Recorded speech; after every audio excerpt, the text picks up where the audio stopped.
Here's how to use AirDrop on your iPhone. Now, first, just swipe down from the top right. We need two different things to be on to make sure AirDrop works on your iPhone, your iPad, or Mac computer. Those two things are your Wi-Fi and Bluetooth. So you can see here, if either of these are toggled off, aka they're gray, just toggle them on. If you don't see that, just head into your settings, go to Wi-Fi and make sure that's turned on. And then go back out here and go to Bluetooth and make sure that is turned on. So those are two requirements.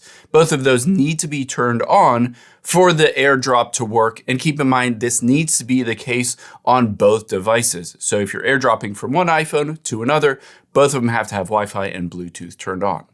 Now, the next thing that we will do is we'll hit back. We'll go to General, and then you can see AirDrop there. Now, keep in mind, if you have this set to receiving off, AirDrop is disabled on your iPhone. Keep in mind, on both devices, again, you have to turn on AirDrop.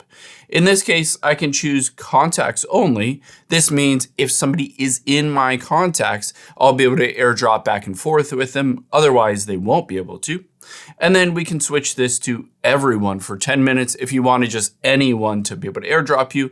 However, keep in mind, if you're in a popular place like an airport, you might get random things AirDropped to you. So you might not want to do that for every time. You just want to hit contacts only.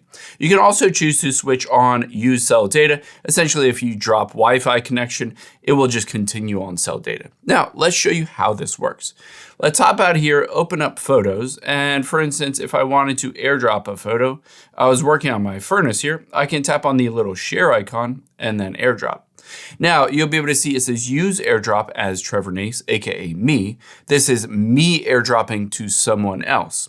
Now, it'll pop up with some devices on here. Keep in mind that other device needs to be turned on and unlocked. If it is turned off and locked, it won't pop up. So if you don't see that device, just turn it on and unlock it. And you can see in this case, I can AirDrop to my MacBook Pro just by tapping on it. You can see that little AirDrop icon at the top right, indicating it worked. I'll show you what it looks like when my MacBook Pro AirDrops to my iPhone. So let me hop into a photo real quick, and I'm going to AirDrop this photo to myself on my iPhone.